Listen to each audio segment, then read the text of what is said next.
If you're looking to achieve a weight loss goal and lose belly fat, there are 10 healthy breakfasts that you really need to stop eating. And that first one is oatmeal. And in fact, comment below if you've always thought oatmeal is like one of the best options to achieve a weight loss goal, because unfortunately it really gets a health halo. But quite honestly, it's not really supportive of weight loss goals. And that might sound absolutely blasphemous, but the research that you probably heard of is usually comparing oatmeal to sugary cereals like Honey Nut Cheerios. And yes, when compared to Honey Nut Cheerios, you're definitely better off having the oatmeal. But depending on your carbohydrate sensitivity, oatmeal might not be a good option at all. Oatmeal is pretty glucose spiking, which means that it can really elevate our storing hormone insulin. And you can test this out on your own. Measure your blood glucose right before you have oatmeal and then after you've had oatmeal. From my experience, a lot of my clients report back a huge spike in blood glucose. Now there's going to be some level of variability depending on your carbohydrate sensitivity, which I do have a free carb sensitivity quiz if you want to check out if you might be carb sensitive. I'll have that link down description below. But there's some studies that have shown that when oatmeal is compared to other breakfast food items like eggs, oatmeal is not nearly as satiating and therefore increases the likelihood of snacking throughout the day. Now, depending on your carbohydrate sensitivity, you might be able to incorporate some oatmeal that's actually mixed with high quality protein sources and still achieve a weight loss goal. But if you are carb sensitive, then oatmeal will very likely not work for your weight loss goals. Now, if you're new here, my name's Autumn. I'm a certified clinical nutritionist with my master's nutrition human performance. On my channel, I teach you the tips and strategies to help you achieve your weight loss and wellness goals. So if you're new here, make sure you subscribe. And today's video is also sponsored by LMNT. More on them in a bit. Now, the second breakfast food is avocado toast. Avocado is great, but it's the lack of protein that can be a huge issue with this one. Protein is consistently, time and time again, the most important factor when it comes to achieving a weight loss goal. Because here's the thing, when you get enough protein for your body's needs, it helps to protect against muscle and bone loss during your weight loss process. Because you don't want to just lose weight, you want to lose body fat. If you lose weight, that could be from muscle or bone, which could increase your risk of fractures and even decrease metabolic rate. So if you're starting off first thing in the morning with something like avocado toast and you don't have any high quality sources of protein with it, this is really digging into your daily protein needs for the day. And from what the research is showing, the vast majority of people are not getting anywhere close to their complete protein needs per day anyway. So if you're unsure on how much protein you need, I have a really easy way to calculate your protein needs with this 3-minute video, but I'll also have it linked down description below for you guys. Okay, the third breakfast food is a banana, like just a banana. And just running out the door and grabbing a banana is really common. In fact, let me know in the comments below if this is something that you guys do quite a bit. But just having a banana is obviously low/non-existent in protein, so you're not going to be really satiated from that meal, and you're also missing out on the body recomposition that you need from the protein. Okay, the fourth food is just regular cereal. Now, with all the issues that we already have with oatmeal in place, which is an unrefined or less refined grain, we have refined grains and added sugar on top of all that with cereal. Even if we're looking at zero sugar cereals, which is pretty hard to find these days, we still have the issue of those cereals being made from highly processed grains. And the more refined that grain is, the easier it spikes the blood glucose and the easier it shifts the body out of a state of fat burning. Now, the fifth breakfast is a fruit smoothie. And I'm talking about just a pure fruit smoothie. I love smoothies, but I make them a little differently than that. With the fruit smoothies, you'll typically see the base as some type of fruit juice like orange juice or apple juice, and then it's just loaded up with fruit and then blended.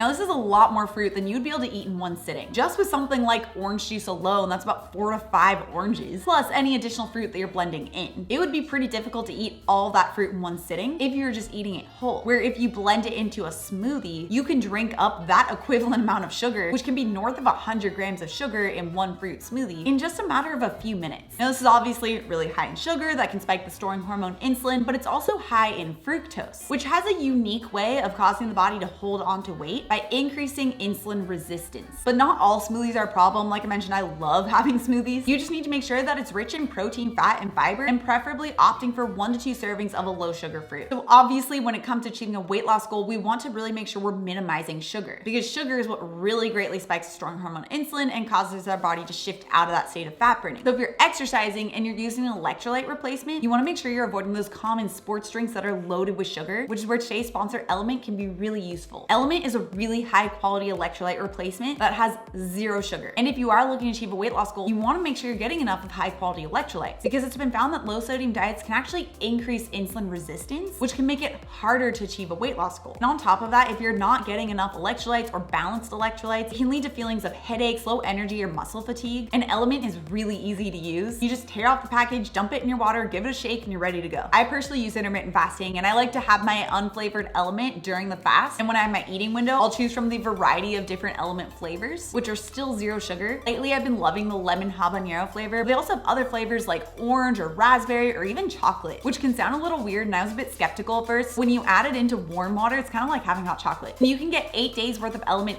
for free. All you have to do is pay for the shipping by clicking the link down description below. Now, 6th food is orange juice with anything. This has the same problem as a fruit smoothie. Even just a small 12-ounce glass of orange juice has about 31 grams of sugar, which is pretty much on par with like a grande vanilla latte from Starbucks. Where on the flip side, one orange has about 12 grams of sugar and it has about 3 grams of fiber. So to help make sure you're not getting skyrocketing levels of sugar, just stick with the whole fruit instead of the juice. Okay, the 7th breakfast food is breakfast muffins. Most are made with highly refined grains and sugars, which can cause a massive spike in the storing hormone insulin. And even if it's made with whole wheat, which sounds healthier, that actually has nearly the same response on our insulin levels as just regular white flour. Okay, the 8th food is low-fat yogurt. Now, yogurt is actually a great source of protein, especially if you're opting for Greek yogurt, which typically has about 2 to 3 times the amount of protein compared to regular yogurt. But low-fat yogurt is typically going to be packed with sugar. But even if you do get the unsweetened options, it's important to note that full-fat dairy products have actually been found to be more protective against weight gain and obesity than the low-fat options. Probably because when you combine protein and fat, it's way more satiating than just protein alone. Okay, the 9th breakfast food is whole wheat pancakes or waffles. Whole wheat is still ground, and it's the grinding process that can really spike the blood glucose levels. In fact, whole wheat flour ranks about 70 to 78 on the glycemic index, making it a high glycemic index food. Not to mention these whole wheat pancakes and waffles are still going to usually be made with sugar, or at the very least be topped with quite a bit of maple syrup. Okay, the 10th food is granola. This is another one of the sneaky health halo